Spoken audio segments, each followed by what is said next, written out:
Formula. এখন শুধু ওখানে যেমন ফ্লুইড মেকানিক্সে আমরা বেসিক্যালি ওয়াটার নিয়ে কাজ করছি, আর আমাদের এয়ার কন্ডিশনিং আছে শুধু এয়ার। ওই যাদের স্পেসিফিক এয়ারকে বেস করে আমাদের কিছু মডিফাই ফর্মুলেশন ব্যবহার করা হবে। It is only for air conditioning.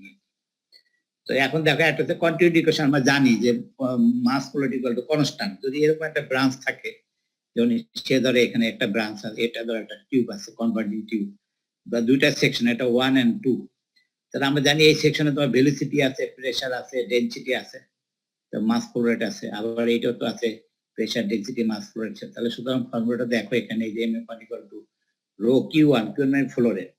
আর যদি আমরা 12 বলে ব্যাখ্যা করি তাহলে কি রো A1 B1, এবং আমাদের নোন সবকিছু জিনিস আছে, তাই না? Flow rate equal to area into velocity. তাহলে M1 আর এখানে হচ্ছে M2, মানে সেকশন 1 এ M1 একটা এয়ার ফ্লো করে এখান থেকে বিতে 1 থেকে 2 তে যায়, তাহলে আমরা জানি যে কন্টিনিউটি ইকুয়েশন বলে যে mass flow rate is equal to same, অর্থাৎ M1 ইকুয়াল টু M2। আর এখন যে এটা হচ্ছে একটা ব্রাঞ্চিং, এটা দাও, এটা যদি আমরা কনসিডার করি তাহলে দেখো এটা আমরা জানি কন্টিনিউটি ইকুয়েশনে এটা M1 সমান M2। এখানে সিম্পলিফাই করলে দেখা যায় R2 আসলে, কারণ এখন আসো যেহেতু আমরা এয়ার, এখনো এয়ার, তাহলে আমাদের নরমাল যে কন্ডিশন, আমাদের নরমাল যে অ্যাটমসফিয়ারিক কন্ডিশনে আমরা বলতে পারি যে রো ইকুয়াল টু, আমরা এটা কনস্ট্যান্ট ধরতে পারি, অ্যাজিউম কনস্ট্যান্ট। এবং যেহেতু এখানে যে প্রেসারের যে তোমার এটা থাকে, সেটা এই সেকশন দেখাচ্ছে, আমরা প্রেসার যে ভেরিয়েশন আসে তখন ডেনসিটি চেঞ্জ হয়ে যাবে। আপাতত আমরা এটা কনসিডার করতে পারি যে আমরা জানি যে তোমার এয়ারের ডেনসিটি এটা জানা আছে, তাহলে রো1 সমান রো2 ধরি, তাহলে আমাদের ফর্মুলা যেটা আমরা থার্ড ইয়ারে পড়ে আছি সেটি কন্টিনিউটি ইকুয়েশন যেটা বলতেছে। তিনটা জিনিস আছে, এখন এই জিনিসটা আমরা Q1 ইকুয়াল টু Q2। এটা কেন লাগবে? এটা হচ্ছে বিভিন্ন ডিজাইনের সময়, বিভিন্ন সাইজিং এর সময় আমাদের লাগবে। ফ্লো রেট কনস্ট্যান্ট রেখে আমাদের এরিয়ার মধ্যে কি পরিবর্তন আসবে সেই সাইজিংটা নেবে।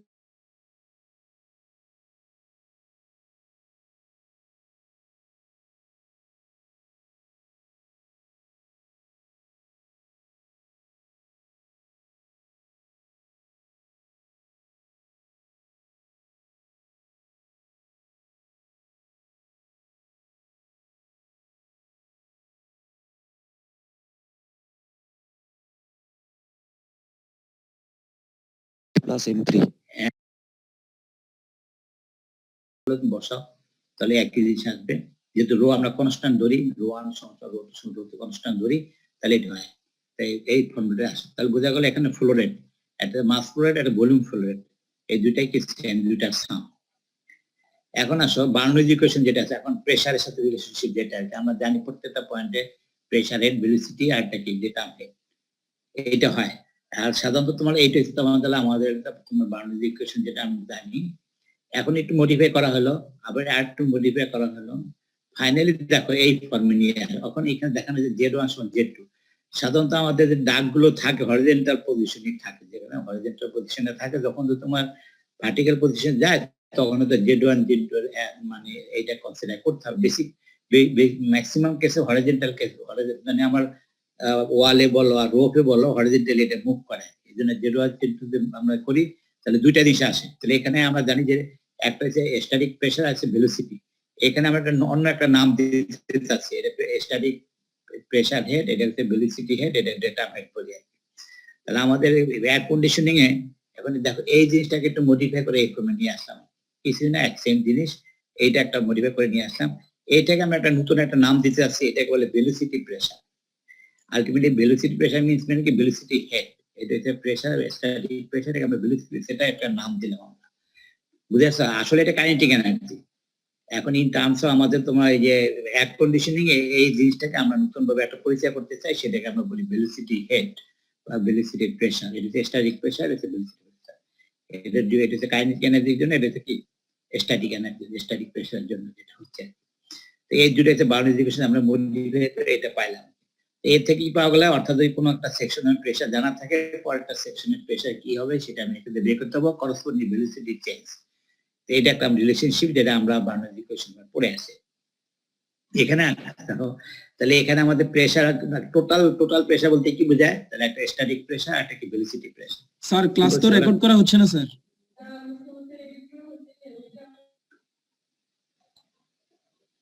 হ্যাঁ, তাহলে কি বলো টোটাল প্রেসার কি হবে বলো। এখানে আমরা এখানে একটা হচ্ছে স্ট্যাটিক প্রেসার, একটা কি ভেলোসিটি প্রেসার, এটাকে আমরা টোটাল প্রেসার বলি।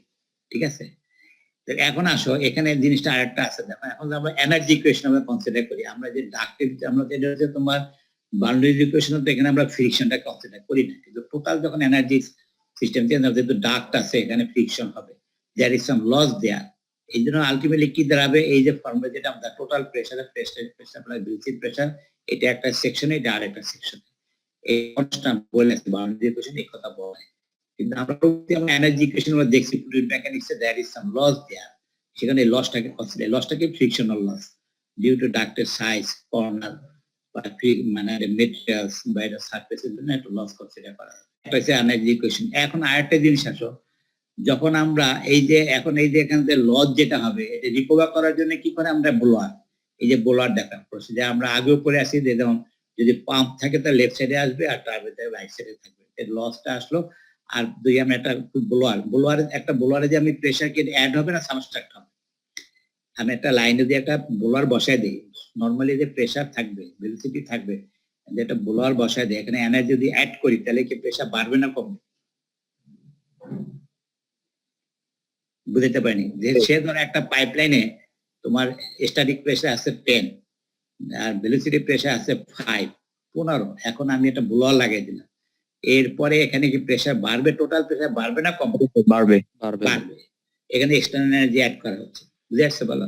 তাহলে ফাইনালি কি দাঁড়াবে, ওই যে স্ট্যাটিক প্রেসার 2 আর ভেলোসিটি প্রেসার 2 আর কি লস তো আমার কনসিডার করতে হবে, যেহেতু এখানে লেন্থ আছে, ডায়ামিটার আছে, ভেলোসিটি আছে, ফ্রিকশনাল লস আছে। এই দিচ্ছে আমার টোটাল এনার্জি ইকুয়েশন যেটা। স্যার এখানে ব্লোয়ারে কি এক্সটারনাল এনার্জি অ্যাড হচ্ছে নাকি ভেলোসিটি? অবশ্যই না, স্ট্যাটিক এনার্জি দিতে হবে না, সামনে ব্লোয়ার চালাবে কি দিয়ে এনার্জি বলতে তো ওখানে মোটর দিয়ে কোনো একটা চালাইতে হবে মানে ব্লোয়ারটাকে, তখন কি হবে ওখানে প্রেসার বিল্ড আপ হবে, ঠিক আছে না? এর পাম্পের মধ্যে পাম্প বলে ওয়াটারের বেলায়, এয়ারের বেলায় বলে ব্লোয়ার, আমরা পাম্পে যেভাবে হয় না পাম্প, আর যদি এয়ারের বেলায় এটা ব্লোয়ার বলে, এয়ারটা কনসিডার করা এটা ব্লোয়ার বলে। তাহলে এইটা হলো, তাহলে আমাদের মোটামুটি এয়ার কন্ডিশনিং এই জিনিসটাই আসবে, এর বাইরে আমাদের কোনো আর অ্যাক্সেস নাই।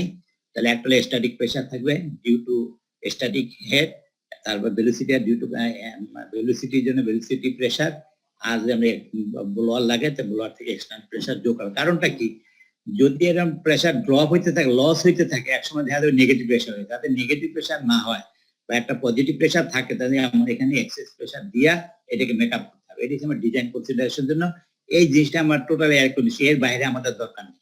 তাহলে কি কি আসবে বললো, আমাদের যে পুরো সিস্টেমের ডিজাইনের মধ্যে এই ক্যালকুলেশনের মধ্যে আসবে কি কি প্রেসার, একটা হচ্ছে স্ট্যাটিক প্রেসার আসবে, ভেলোসিটি প্রেসার আসবে, আর একটা কি আমার ব্লোয়ার যেটা লাগাবো সেটা প্রেসার, এই দুটো টার্ম। বাকি আমি এখানে পরবর্তী সেকশনে স্ট্যাটিক প্রেসার হবে কত, ভেলোসিটি প্রেসার হবে কত, লস কত হবে, এটা কনসিডার করে প্রত্যেকটা রুমের জন্য আমার কি থাকে একটা প্লাস প্রেসার মানে একটা পজিটিভ প্রেসার নিয়ে একটা অ্যাটমসফিয়ার প্রেসার আমি মেনটেন করতে পারি, ঠিক আছে? এখন আসো এখানে একটা ইম্পর্টেন্ট জিনিস আছে, দেখো এটা কিছু না, এটা শুধু এয়ার কন্ডিশনিং এর জন্য এটা কনসিডার করে। সাধারণত দেখো আমাদের নর্মালি যে এয়ার যেটা আমাদের মুভ করে, আমরা জানি যে কমফোর্ট এয়ারটা হচ্ছে সাধারণত 23 বা 24 ডিগ্রি সেলসিয়াস, আর standard air temperature 20 degree Celsius, আমরা বলে এনটিপি। এনটিপি যে বলে নর্মাল টেম্পারেচার প্রেসার, যে আমাদের স্ট্যান্ডার্ড টেম্পারেচার প্রেসার এখানে 20 ডিগ্রি সেলসিয়াসটাকে স্ট্যান্ডার্ড ধরা হয়। সাধারণত আমরা চেষ্টা করব যখন আমরা কোনো সিস্টেমে ডিজাইন করব তখন এয়ারটা যেন আমাদের স্ট্যান্ডার্ড টেম্পারেচার কাছাকাছি থাকে, বা এয়ার টেম্পারেচার মেনটেন করে ডিজাইনটা করতে হবে। অর্থাৎ ইট মিনস আমরা ব্লোয়ার থেকে বাতাসটা যেন ডাকতে পাঠাবো সেটা 20 ডিগ্রি সেলসিয়াসের কাছাকাছি রাখবো। তার পরবর্তীতে যখন আমার প্লাস মানে যা লাগবে 21, 23, 24 যেটা আমার দরকার হয় সেটাকে আমি ওখানে করে নিতে পারবো। বাকি আমাদের সিলিং এ যেটা হবে যে 20 ডিগ্রি সেলসিয়াস থাকে, বুঝেছো? এটা আপনার ডিজাইনের জন্য আমার এই টেম্পারেচারটা কনসিডার করতে হবে, কারণ এটার সাথে যদি অ্যাক্সেস হয় ওটার জন্য এরর বা এটা যোগ হবে। কারণ আমি জানি যে টেম্পারেচার চেঞ্জ হলে কি হবে, ডেনসিটি চেঞ্জ হবে, প্রেসারও চেঞ্জ হয়ে যাবে। সুতরাং আমরা ডিজাইনটা করবো স্ট্যান্ডার্ড টেম্পারেচারে, এরপরে কারেকশন যা দরকার সেটা করে নিব। আমি বুঝাইতে পারছি বলো? তাহলে আমাদের এই যে স্ট্যান্ডার্ড টেম্পারেচার 20 ডিগ্রি সেলসিয়াস আর অ্যাটমসফিয়ার প্রেসার সেটা আছে নরমাল 1 বার, সেটাকে আমরা রেকর্ড দিই তো 1.013 বার ধরা হয়েছে কনসিডার। এটা হচ্ছে স্ট্যান্ডার্ড ডিজাইন কন্ডিশন, এটা মনে থাকবে সবসময়। রিলেটিভ হিউমিডিটি বলছে দেখো 62% হিউমিডিটি, যেটা এর স্ট্যান্ডার্ড। আমি বুঝাইতে পারছি বলো? অর্থাৎ ডিজাইনের সময় এই যে 4টে প্যারামিটার দেওয়া আছে, একটা হলো কি প্রেসার ইন দ্য ডাক্ট আর usually express in millimetre of water, আমরা জানি দুইটাই কনসিডারেশন করা যায়, যে মিলিমিটার ওয়াটার আমরা কনসিডার করব। আর কি আমরা standard temperature 20 degree Celsius, atmosphere pressure 1 bar, near to 1 bar, আর রিলেটিভিটি হলো 62%। এটা আমাদের কনসিডারেশন ডিজাইন, বুঝে আসছে বলো, স্ট্যান্ডার্ড ডিজাইন। এরপর যে ভেরিয়েশন হবে সেটার সাথে কি আমাদের কারেকশন ফ্যাক্টর যোগ করে তারপর আমাদের কমপ্লিট করতে হবে। এরপর দেখো, এখন এটা আমরা জানি যদি স্ট্যান্ডার্ড টেম্পারেচারে আমরা জানি এয়ারের ডেনসিটি এত। এখন যে এই ডাটাটা আমি বসায় দেই এখানে, তাহলে ফাইনালি এটা একটা modified form. Is formula is only used for air conditioning, be careful, এটা অন্য জায়গায় ব্যবহার করা যাবে না। আমি বুঝতে পারছি বলো, এই যে ভেলোসিটি প্রেসার হেড যেটা আমরা বাইর করছি যে আগের ফর্মুলা থেকে, সেটা দিয়ে ডাটাটা যদি বসায় দেয় সিম্পলিফাই হলো, আসলে কিছু না, একটা তাহলে স্ট্যান্ডার্ড একটা ভ্যালু চলে আসলো, যেটাকে আমি কনসিডার করি এটা সবাই এভরি হয় ইন্টারন্যাশনালি সবাই এটাকে ইউজ করবে। এই জন্য এর ব্যতিক্রম করতে গেলে আমি নিজে বিপদে পড়ে যাবো। সুতরাং কি হবে, আমরা স্ট্যান্ডার্ড টেম্পারেচার ধরে করসপন্ডিং প্রেসার ভেলোসিটি হেড এটা বাইর করতে পারবো। বুঝে আসছে বলো? তাহলে এটা দেখো মিলিমিটার অফ ওয়াটার হতে পারে, আবার যদি কনভার্সন করে করা নিয়ে যায়, তাহলে এই জিনিসটা ক্লিয়ার আছে বলো। এই এখন আসো দেখো, যদি এখন যদি তোমার এই ভেলোসিটি একটা বড় ফ্যাক্টর, ভেলোসিটি কি হবে এখন বলে দেখো এখানে আছে, যদি এখানে দেখো মিটার পার মিনিট আবার মিটার পার সেকেন্ড যদি হয়, তাহলে এই চেঞ্জের জন্য এটাও চেঞ্জ হয়ে যাবে, মিটার অফ ওয়াটার। কিন্তু যদি তোমার মিটার পার মিনিট হয় তাহলে এটা হবে, আর মিটার পার সেকেন্ড হলে এটা হবে। এটা কিছুই না, পার্থক্য না, অর্থাৎ এই যে তোমার ভেলোসিটির ইউনিটের উপর নির্ভরশীল। ঠিক আছে, এরপরে আসো আর একটা জিনিস আছে, এটা একটা এক্সাম্পল, এগুলো করতে পারবো, সিম্পল এক্সাম্পল ইজিলি করতে পারবা, সমস্যা নাই। এখন আসো pressure loss due to friction, এটা তোমাদের আগের পড়া। এখন শুধু পার্থক্য একটা, ওখানে আমরা ওয়াটার ব্যবহার করছি, এখানে হচ্ছে এয়ার। এফএল বলো rho B square by twice M, এমটা কি বলো, এটা হচ্ছে hydraulic mean depth, hydraulic mean depth. আমরা আরেকটা পড়ছি FL B square twice GD, এখানে আমরা এটা কনভার্সন করে হাইড্রোলিক মিন ডেপ এর বলা হয়। হাইড্রোলিক মিন কাকে বলে, crossing area of the duct wetted perimeter of the duct. এই যে এটা তো আমরা জানো, এটা এ বাই পেরিমিটার, এটা একটা আমাদের সাধারণত আমার এয়ার কন্ডিশনিং এই ফর্মুলাটা ইউজ করা হয়। ঠিক আছে, দেখো এখানে রো এয়ার বলা আছে, এয়ার। পরে আমরা এইটা আবার ডাটা বসে, তাহলে এখন এটাকে দেখো, এটাকে একটু মডিফাই করে ওই যে ইন টার্মস অফ ভেলোসিটি আমরা নিয়ে আসতে পারি। দেখো এখানে করা আছে FL M by PB millimetre of water. PB মানে কি বলো দেখি, মনে আছে পিবিটা কি? পার্শিয়াল প্রেসার অফ ভেপর, এটাতে velocity pressure, velocity pressure, kinetic এনার্জিটাকে ইন টার্মস অফ আমরা প্রেসারের মধ্যে, প্রেসার নিশ্চয়ই স্যার। ঠিক আছে, মনে থাকবে তো। সিম্পলিফাই ফর্ম, এটা এই যে মডিফাই করা হয়েছে এটা কিন্তু শুধু এয়ার কন্ডিশনের জন্য, বুঝে আসছে বলো, এয়ার কন্ডিশনের জন্য এই মডিফাইড ফর্মটা ব্যবহার করা হয়। শুধু সিম্পলিফাই হলো, আমরা তো হাইড্রোলিক মিন ডেপ জানি, হাইড্রোলিক মিনটা কেন, তার ওই যে বিভিন্ন different types of cross section area থাকবে, কখনো রেক্টেঙ্গুলার থাকবে, কখনো সার্কুলার থাকবে, কখনো ইলেকট্রিক্যাল থাকবে, যার জন্য এইটা কমন। এই যে হাইড্রোলিক মিন ডেপটা এটা কম, এটা একটা রেশিও, যতক্ষণ তো ডাইমেনশন না থাকলে কি এটা আমরা ইউজ করতে হবে, ডাইমেনশনলেস থাকে নাম্বারটা, সুতরাং আমরা ইজিলি এটা বের করতে পারবো। আর এটা প্রেসার বোঝা গেল, এটা একটা মডিফাই ফর্ম যেটা আমরা কখনো পাইনি, এটা এয়ার কন্ডিশনের ইউজ করা হয়। স্যার এটা এয়ার কন্ডিশনে কেন করতেছি, মানে মডিফাইড ফর্মটা? এটা করা হয়েছে তোমার যে একটা সিম্পলিফাই ফর্ম আনার জন্য। যত সিম্পলিফাই করা যাবে তত কি হবে, এটা তোমার ডাটা প্রডিউস করা, তোমার তারপর কি হলো তোমার যে প্রোগ্রামিং করা, তারপর সফটওয়্যার বিল্ড আপ করা, সবার জন্য সুবিধা হবে। এবার এটা ওয়ার্ল্ড ওয়াইড ইন্টারন্যাশনালি এটা তোমার এইটাকে অ্যাকসেপ্ট করে নেওয়া। আর তুমি একরকম করো, আরেকজন আরেক রকম করে, আরেক দেশে আরেক রকম করে, তাহলে তো কোনো ইউনিফাইড থাকবে না, তাহলে কোনো হেল্পিং হ্যান্ড থাকবে না। তুমি যদি একটা আমেরিকা থেকে ডিজাইন করে নিয়ে আসো, তুমি বাংলাদেশে চলবে না। এই যে একটা ইন্টারন্যাশনাল কত ফোরাম আছে, যে আশারে যেটা বললাম না, ওরাই ফুল কন্ট্রোল করে, এবং আরো কয়েকটা প্রতিষ্ঠান আছে যে এরাই এটাকে বলছে যে যত ইজি করা যায়, যে বলা আছে হেলিসিট দেওয়া আছে, সাথে সাথে কি আমি ফ্রিকশনাল লসটা আমি বের করে ফেলতে পারবো। দেখো এখন তুমি নিজে চিন্তা করে দেখো, এই যে এটা সহজ হয়ে গেল না, এই যে বেড়েছে। আগে আমরা কত কিছু করতে হতো, half of M V square by twice G D, ওই যে কাইনেটিক এনার্জি, তাই না, বা V square by twice G. তো এখন কি সিম্পলিফাই ফর্ম হয়ে গেল, কেন সিম্পলিফাই হলো, আমরা যেহেতু এয়ার ধরে নিচ্ছি, আর কোনো ভুল হওয়ার কোনো সম্ভাবনা নেই, স্ট্যান্ডার্ড এয়ার ধরে নিয়ে গেছি, যার জন্য কি আমাদের সহজ হয়। বুঝে আসছে বলো? এটা সব ক্ষেত্রেই হয়, যেমন আমরা ওয়াটার বেলা একটা ইউজ করতেছি, এখানে আরেকটা ইউজ করতে সিম্পলিফাই ফর্ম করা, যেমন এইটা এসে কি দেখো, তাহলে এটা একটা আমাদের modified form friction loss consider করার জন্য। এখন আসো মেইন এসে এটা বলো তো, এই যে ফর্মুলাটা আমরা ড্রাইভ করলাম, এইটা in terms of velocity pressure, এইটা কি কত ডিগ্রি সেলসিয়াসে করসপন্ডিং বলো দেখি, মনে আছে এটা? NTP 20 degree Celsius. এই মনে থাকবে তো? তাহলে এনটিপি করসপন্ডিং এটা। এখন আমার ডিজাইন যদি কনসিডার করে দেখো সব জায়গায় তো এনটিপি থাকবে না, কারেকশনটা কি হবে বুঝাইতে পারিনি। বা আমি যে তোমার এয়ারটা সাপ্লাই দিলাম, এয়ারটা আমি স্ট্যান্ডার্ড দেইনি, সে ধরো এয়ারটা সাপ্লাই দিলাম কম টেম্পারেচার হাই টেম্পারেচারে, তখন কারেকশনটা কি হবে, তখন প্রেসার ড্রপটা কিরকম চেঞ্জ, আমি ক্লিয়ার করতে পারছি? নর্মাল স্ট্যান্ডার্ডে আমি এটা ডিজাইন করলাম, এখন আমার প্র্যাকটিক্যাল আমি যখন করতে গেলাম তখন দেখলাম যে আমার যে রেফ্রিজারেশন যে সিলিং ওয়াটার সাপ্লাই দিচ্ছে তাতে টেম্পারেচারটা দেখা গেল 21 ডিগ্রি বা 22 ডিগ্রি হয়ে গেল বা 23 ডিগ্রি হয়ে গেল, তখন আমার প্রেসার ড্রপটা কি হবে? এই যে কারেকশন পিকটা দেখো, এই যে 273 বাই স্ট্যান্ডার্ড টেম্পারেচার, এখন যে টেম্পারেচারটা এই কারেকশনটা তোমার কি করতে হবে, যোগ করতে হবে। এই যে তাহলে ইজি হয়ে গেল। তাহলে যে স্ট্যান্ডার্ড একটা এটা ইন্টারন্যাশনালি অ্যাকসেপ্ট করে, এখন তোমার রিকোয়ারমেন্টস, তোমার যে রিকোয়ারমেন্ট সেটা তাহলে বুঝে আসছে বলো, it is used for all but next এটাকে এটা তোমার, এখন তুমি স্ট্যান্ডার্ড রাখতে পারো, স্ট্যান্ডার্ড মেনটেন করতে কি বলো 200 ডিগ্রি মেনটেন করতে লাগবা সবসময়। সুতরাং কি হবে, there is some change either plus or minus, হয়তো কম হইতে পারে বেশি হইতে পারে, তখন এই কারেকশন ফ্যাক্টরটা চলে আসবে, অর্থাৎ অ্যাকচুয়াল যে তোমার প্রেসার ড্রপটা হবে সেটা হবে টেম্পারেচার রেশিও। ক্লিয়ার করতে পারছি বলো? স্যার টেম্পারেচার কি স্যার প্রেসার কনস্ট্যান্ট রাখা যায় না? টেম্পারেচার মানে টেম্পারেচার চেঞ্জ হলে কি মানে প্রেসারও চেঞ্জ হয়ে যাবে? Pressure কি অবশ্যই constant? অবশ্যই ডেনসিটি চেঞ্জ হলে চেঞ্জ হবে না, এয়ার তো কম্প্রেসিবল ফ্লুইড, জি স্যার। বুঝে আসছে? এয়ার তো কম্প্রেসিবল ফ্লুইড, সুতরাং তোমার টেম্পারেচার চেঞ্জ হলে ডেনসিটি চেঞ্জ হবে, ডেনসিটি চেঞ্জ হলে প্রেসার চেঞ্জ হবে, যেটা আমাদের গ্যাস লতে যেটা বলে। ক্লিয়ার আছে? বুঝে আসছে? এইটা হচ্ছে দেখো, এখন এইটা হচ্ছে আমাদের ইজি হয়ে গেল। সবচেয়ে কথা হচ্ছে ডিজাইনের ক্ষেত্রে তুমি যত সিম্পলিফাই ফর্ম নিয়ে আসতে পারো এইটা থাকবে তোমার টার্গেট। তুমি কমপ্লেক্স ফর্মুলা ইউজ করলে এরর বেশি থাকবে, যত সিম্পলিফাই নিয়ে আসবে তত এই তোমার এরর কম থাকবে।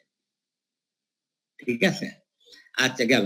এরপরে আসে দেখো, এখন তো ওই যে হাইড্রোলিক মিন ডেপথ, তাহলে দেখো হাইড্রোলিক মিন ডেপথ, এখন তো মানে আমার তিনটা কেস, একটা হলো তোমার যে সার্কুলার ডাক্ট, রেক্টাঙ্গুলার ডাক্ট, অত স্কয়ার ডাক্ট। এখন দেখো কত সহজ হয়ে গেল, এম সমান কি এ বাই পি, মানে যদি তোমার সার্কুলারকে পাই ডি স্কয়ার বাই 4 আর প্রিমটাকে পাই ডি কত ডি বাই 4, তাহলে কি হয়ে গেল বলো? তাহলে এইটা কোথাকে সব কি, এই যে প্রেসার ড্রপ যেটা হবে এটাকে আমি রেক্টাঙ্গুলার সার্কুলার যে কোনো ক্রস সেকশন এরিয়ার জন্য আমি এটা করতে পারি, এমটা কত এখানে ডি বাই 4, অর্থাৎ ডায়ামিটার যেটা হবে তার ডি বাই 4 দিয়ে এম বসাই দিলাম। আবার যদি তোমার রেক্টাঙ্গুলার হয় তাহলে কত, এই যে area to length to with divided perimeter, তাহলে কি হলো আমি মানটা বসাই দিলাম, তখন এখান থেকে প্রেসার ড্রপটা বের করে দিতে পারবো। বুঝে আসছে বলো? যদি বলো তো স্কয়ার হলে কি হবে, বলো তো স্কয়ার হলে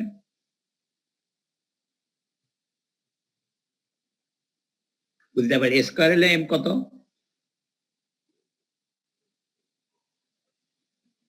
স্যার a/2। এই তো বুঝে আসছে? দেখো সহজ হয়ে গেল তোমাদের, স্কয়ার হলে 2 বা সহজ, আমি এম এর মান বুঝে আসছে বলো? তাহলে দিস ইজ আমার কি জেনারেল ফর্মুলা। এখন তুমি যেটা যা ইউজ করো সেটাই তোমার উপর নির্ভর করতেছে তুমি কি ধরনের তাহলে বোঝা গেল। দেখো এখন ভালো করে মজা করে দেখো, পরে একটা এক্সাম্পল দেখতে পারবা। এই যে ডাক্টে যে তোমার সার্কুলার রেক্টাঙ্গুলার মধ্যে লসের যে ভেরিয়েশন, যেটা আমরা প্রথমে বলে আসছিলাম যে তোমরা কখন আমরা সার্কুলার কনসিডার করি, কখন রেক্টাঙ্গুলার কনসিডার করি, এটা কারণটা কি প্রেসার ড্রপ। স্যার স্যার আমাদের সময় তো স্যার শেষ স্যার। হ্যাঁ আমারও একটু আগে আরেকটা স্লাইড থাকতে পারে, দেখা দিচ্ছি। ঠিক আছে, এই যে তাহলে এটাতে তোমার এক্সাম্পল হলে করে নিবে, সিম্পল এক্সাম্পল এগুলো দিতে থাকে, কিছু দোকানে মাঝে মাঝে থাকতে পারে। এ হয়ে গেল যে তোমারও সময় শেষ, আমারও সময় শেষ। বুঝে আসছে বলো? তাহলে এখানে আসি কি পড়ালাম বলো? ঠিক আছে, আমরা বাউন্ডারি ইকুয়েশন, আমরা কি বলো কন্টিনিউটি ইকুয়েশন, এটা মডিফাইড ফর্মে প্রেসার ড্রপটা মেইন টার্গেট। এই প্রেসার ড্রপটা কিভাবে হয় এটা আমরা পরবর্তী ডিজাইনে যখন আমরা কনসিডার করব যাব তখন তোমাদের দেখাবো ডিজাইন কনসিডারেশন কি আছে। এটা হচ্ছে ম্যাথমেটিক্যাল মডেলিং। হয়তো হইতে পারে যে তোমার এটা তোমার ওখানে ডাটা শিটে অ্যাভেলেবল, তোমার রেজাল্ট দাস তোমাকে ইউজ নাও করতে হতে পারে, কিন্তু তুমি বেসিকটা জানতে হবে। এই যে ডাটাটা প্রডিউস হলো টেবিলে, এটা বেসিক ফর্মুলাটা না জানলে কি হবে, কোনো তুমি এরর ধরতে পারবে। ঠিক আছে তো? আচ্ছা, অনেক সময় ক্রস চেক করতে হয় রিসার্চের সময়, যে থিওরিটিক্যাল কত আসে এক্সপেরিমেন্টাল কত আসে, সেটা ভেরিফাই করার জন্য এগুলো ইউজ করতে হয়। আচ্ছা, থ্যাংক ইউ। ঠিক আছে স্যার একটা প্রশ্ন ছিল স্যার। বলো। স্যার আমাদের স্যার যারা স্যার মোবাইল থেকে ইউজ করতেছে স্যার, অনেকের স্যার আজকে স্যার রবি নেটওয়ার্ক একটু ডিস্টার্ব করছে স্যার। স্যার জমা দিতে স্যার 2-4 মিনিট লেট হয়ে গেছে স্যার, আচ্ছা, কোনো সমস্যা নেই। 30 হয়ে গেছে স্যার জমা দিতে। আচ্ছা, থ্যাংক ইউ, কনসিডার করে নেবো।